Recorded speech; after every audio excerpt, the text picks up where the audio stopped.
With growing mobile connectivity, cyber attacks are a threat, not just to individuals, but also businesses, institutions and governments. And as a financial hub, it's critical that Singapore protects itself against such threats.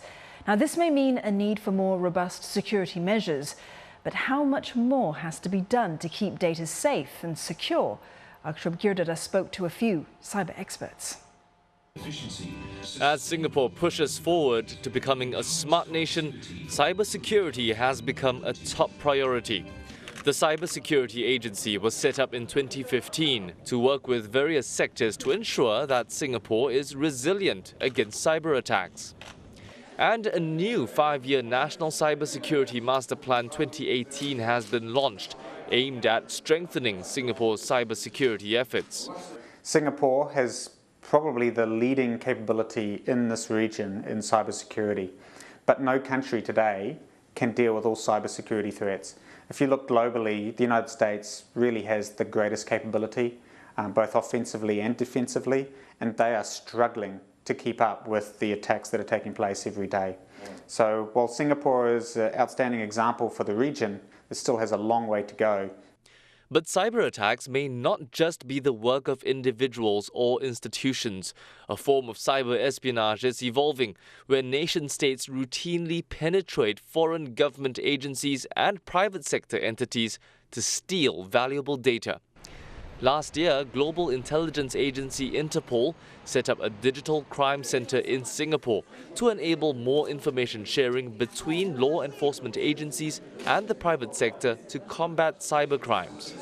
Today's intelligence agency is going to rely heavily on cyber techniques to gain access to the information they want, whether it's intelligence about politics, what's happening in terms of trade negotiations, or even if you're just trying to find out what's happening in the boardroom of a major company. Today, most of the intelligence gathering is done through cyber means. And some experts say cyber espionage may have the same serious consequences as those of a terrorist attack.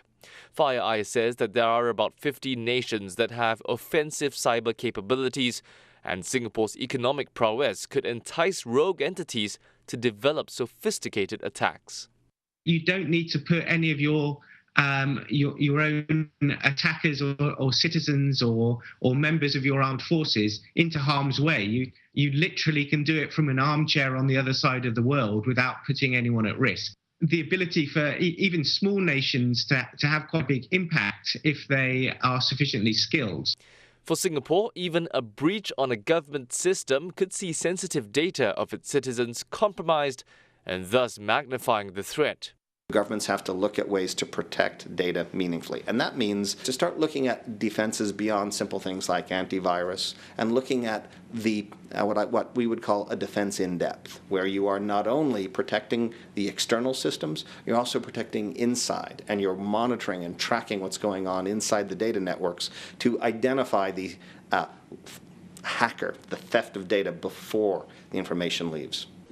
As cyber attacks get more sophisticated, Singapore has even looked beyond its shores to strengthen its cyber defenses, partnering with countries such as India and the United States in information sharing in this field.